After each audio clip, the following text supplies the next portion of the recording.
এত সহজভাবে এই আমের আচারটা বানানো যায়, চুলার জাল তো একদমই লাগবে না, রোদ্দুরও লাগবে না। হ্যালো বন্ধুগণ, আসলে আপনারা সবাই ভালো আছেন, মুই কিন্তু ভালো আছি। আমের আচারটা দেখে কিন্তু জিহ্বায় জলাইয়ে গেছে। যাই হোক, এই যে কিন্তু মুই একটা আম নিয়েছি, একটা আপনারা বেশি চাইলে বেশিও বানাইতে পারেন। মোর একটা পরিমাণই মুই বানাইতে আছি, কারণ এই আমের আচার টক আচার তো অনেক দিন থাকবে। আর প্রথমে আমগুলা মুই মোর পছন্দ মতন কুচি কুচি হয়ে লইতে আসি, আপনারা আপনাকে পছন্দ মতন কুচি হয়ে লইয়েন। আমরা আর কি কাঁচা অবস্থায় এরকম কুচি কুচি হলেই হইবে।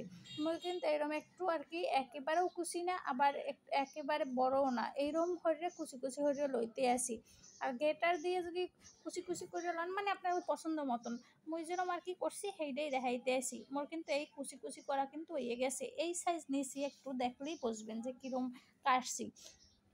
আর কাটাকোটা যে ওই যাইবে এই আম কিন্তু মুই আর রোদ্দুরে দিব না, কোনো কিছুই হরমো না।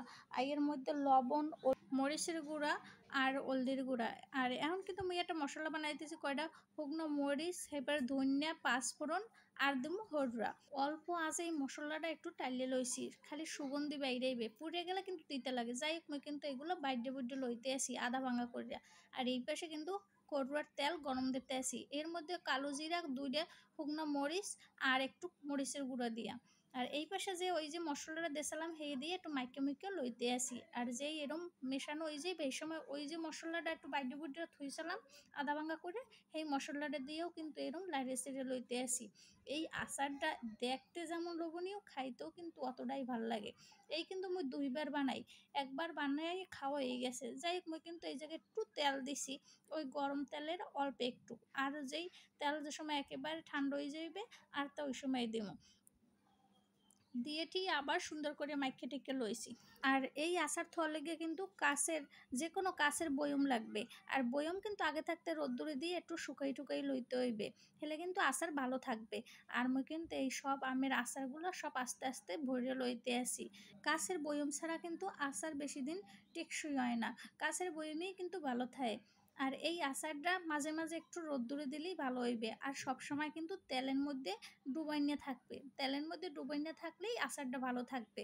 মুই অল্প এই যে প্রথমে দিয়ে একবার তেল হেবে কিন্তু একটু লাইড়ে সেড়ে দিতে আসি।